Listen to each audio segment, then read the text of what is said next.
नमस्कार दोस्तों, हमारे YouTube चैनल साइंस बोलता में आपका हार्दिक स्वागत है।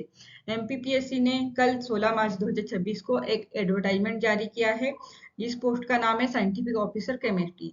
हम इस वीडियो में आपको सारी डिटेल्स बताएंगे और कुछ एस्टिमेट सिलेबस के बारे में भी डिस्कस करेंगे। अब हम इस वैकेंसी की कुछ की डिटेल्स ले लेते हैं। ये जो वैकेंसी है होम डिपार्टमेंट के अंतर्गत आएगी और जो इसके फॉर्म है 21 अप्रैल से भरना स्टार्ट होंगे और इसकी जो लास्ट डेट है 20 मई रहेगी। और इसकी जो करेक्शन विंडो है वो भी ओपन होगी, वो 26 अप्रैल से 22 मई 2026 तक रहेगी। और इसके एडमिट कार्ड 12 नवंबर को रिलीज होंगे और इसके एग्जाम जो है वो भी नवंबर में ही है। इसकी टोटल वैकेंसी और सैलरी के बारे में डिस्कस करते हैं। इसमें टोटल 36 वैकेंसीज है और इसमें 5400 गेट पे रहेगा। ये गेजेटेड ऑफिसर की पोस्ट रहेगी और क्लास सेकेंड ऑफिसर रहेंगे। अब इसमें हम क्वालिफिकेशन के बारे में भी जानकारी निकाल लेते हैं। जिसकी जो भी क्वालिफिकेशन रहेगी एमएससी, इसकी एमएससी डिग्री सबकी आपकी कंप्लीट हो जाना चाहिए 20 मई 2026 के पहले। और ये डिग्री केमिस्ट्री और फॉरेंसिक साइंस के साथ में होना चाहिए। इसमें एक करेक्शन किया गया है, लास्ट जो वैकेंसी थी उसमें आपको एमएससी के साथ में दो साल का रिसर्च एक्सपीरियंस भी मांगा गया था। इस बार वो रिसर्च एक्सपीरियंस से हटा दिया गया है, बस एमएससी केमिस्ट्री और फॉरेंसिक साइंस से होना चाहिए। और बीएससी में भी साइंस केमिस्ट्री कंपलसरी है, इसके लिए आप थोड़ा सा एडवर्टाइजमेंट जरूर देखिएगा। और इसमें एज लिमिट है मिनिमम 21 साल और मैक्सिमम 40 ईयर, ये जनरल कैटेगरी के लिए है। और एसटी एससी और ओबीसी के लिए एज रिलैक्सेशन रहेगा। और जो ये एज है 1 जनवरी 2027 का अकॉर्डिंग कैलकुलेट की गई है।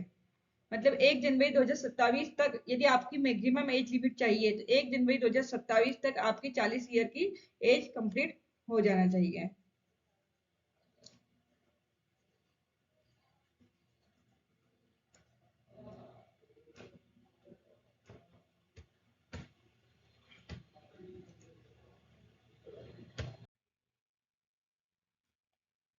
अब हम इसके सिलेक्शन प्रोसेस के बारे में थोड़ी सी इंफॉर्मेशन ले लेते हैं।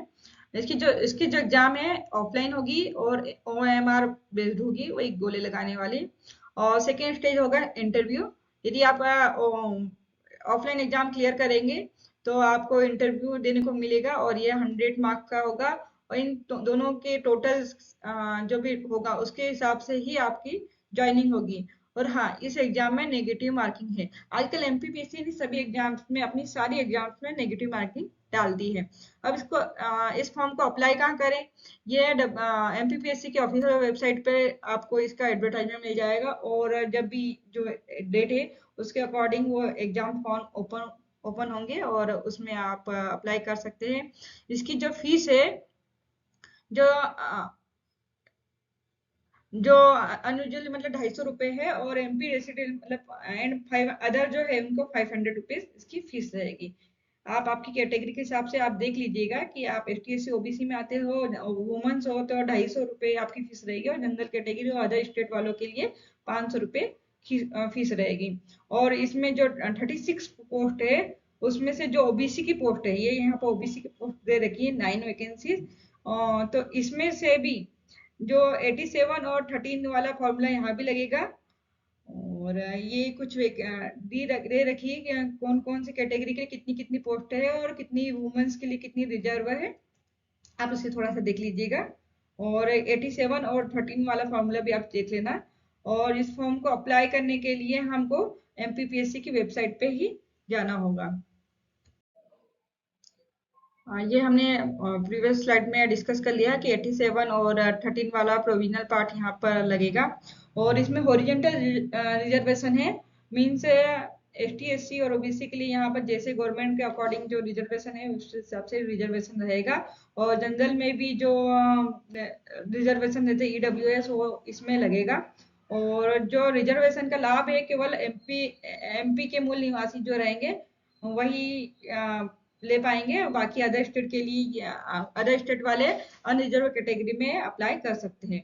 और ये पीडब्ल्यूडी के लिए ये वैकेंसी नहीं है, मतलब ये पीडब्ल्यूडी वाले यहाँ नॉट एलिजिबल रहेंगे। एक्चुअली ये फील्ड वर्क रहेगा और इसमें आप सोच ही सकते हैं कि पीडब्ल्यूडी वाले के लिए यह जॉब मुश्किल भरी रहेगी।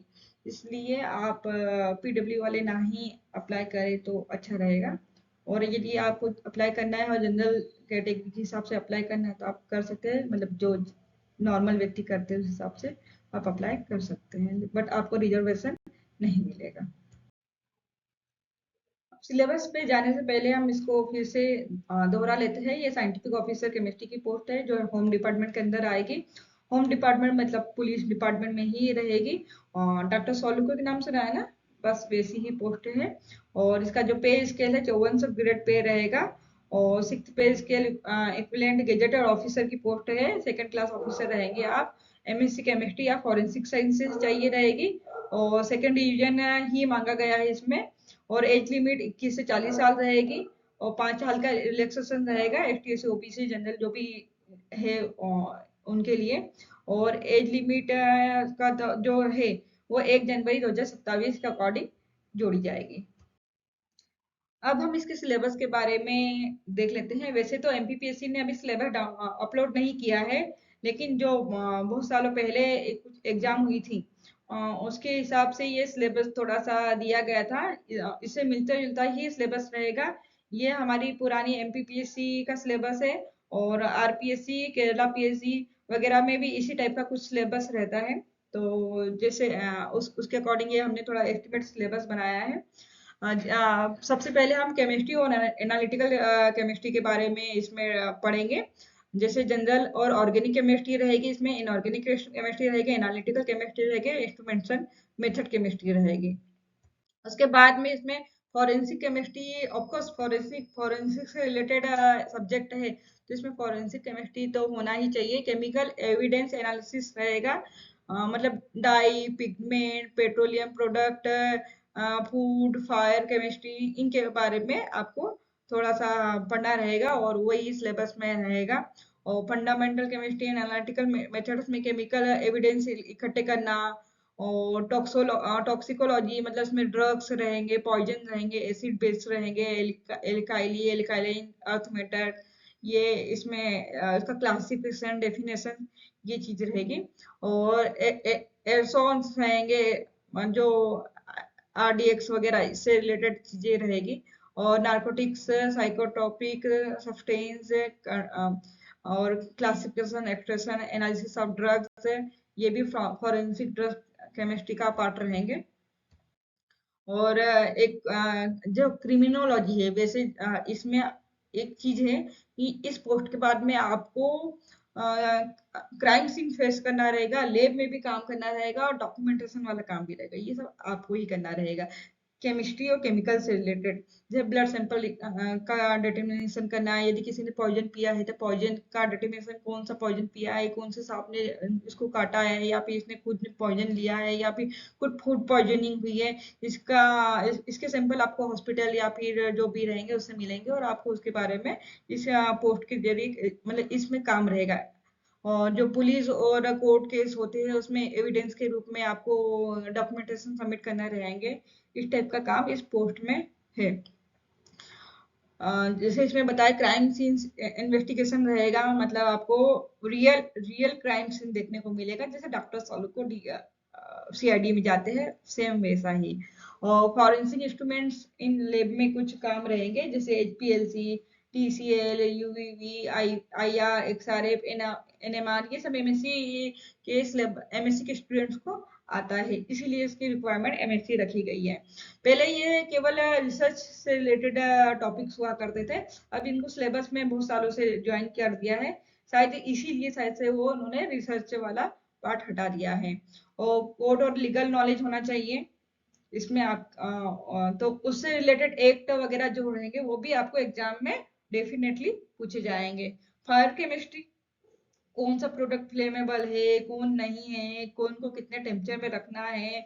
और उसका मेटर क्या है, मतलब वो लिक्विड फॉर्म में कैसा है, सॉलिड फॉर्म में कैसा है, गैस फॉर्म में कैसा है, कौन से केमिकल को साथ किसने, मतलब ये प्रैक्टिकल केमिस्ट्री।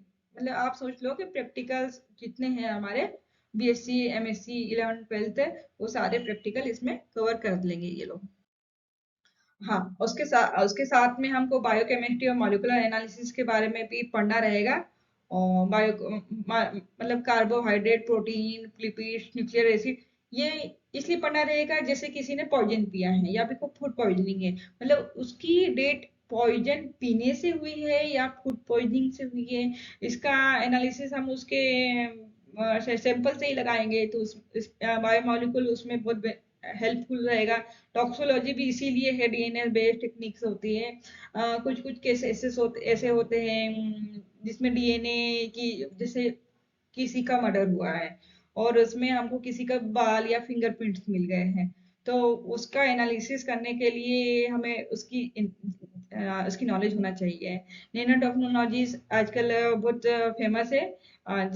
टेम सेम एएफएम फ्लोरेसेंस, ये सब उसी में आता है, तो उसी उसका भी इसमें सिलेबस इंक्लूडेड रहेगा। डीएनए प्रोटीन नैनो स्ट्रक्चर भी इसके अंदर इंक्लूडेड रहेगा। अब कुछ मिसलेनियस टॉपिक भी इसके अंदर ऐड कर सकते हैं ये लोग, जैसे फूड केमिस्ट्री, वही लिपिड, डेयरी, ऑयल डिटेक्शन वगैरह, फूड पॉइजनिंग वगैरह, मतलब एग्जांपल दिया था मैंने। स्टैटिक्स रिसर्च मेथोलॉजी, रिसर्च यहाँ आ गया है। Data type, mean, medium, mode, variation, मतलब जो भी हमारा ये डॉक्यूमेंटेशन में आ जाएगा। रिसर्च मेथोलॉजी, आपको जो भी डॉक्यूमेंट्स या एविडेंस बनाना रहेगा तो उसको कैसे आप कैलकुलेट, कैसे इसको रिप्रेजेंट करेंगे। Quality control and regulatory effect भी इसके अंदर की हुए किसी, ये फार्मा वाले जो रहते हैं वो अच्छे से पढ़ते हैं, उनको पढ़ाया जाता है। ये केमिस्ट्री में बहुत कम क्यूए क्यूसी होता है के बारे में बताया जाता है, बट इसमें आपको ये भी पढ़ना रहेगा। और एग्जामिनेशन स्ट्रक्चर, आपको हो सकता है कि कुछ ऐसा सिनेरियो बना दे, सिनेरियो बेस्ड भी आपको क्वेश्चन इसमें मिल सकते हैं। एमपीपीएससी के लिए कॉमन है, सिनेरियो बेस्ड क्वेश्चन जरूर पूछते हैं। और आपको ये वीडियो कैसा लगा, और आपको ये इंफॉर्मेशन अच्छी लगी हो तो हमारे इस चैनल को सब्सक्राइब करें, लाइक करें, और दूसरे दोस्तों के साथ में जो केमिस्ट्री से रिलेटेड है, जो इस पोस्ट के लिए अप्लाई करना चाहता है, जो इस पोस्ट के लिए एलिजिबल है, अपने दोस्त, परिवार, अपने टीचर्स, सबको ये शेयर करें। Thank you so much.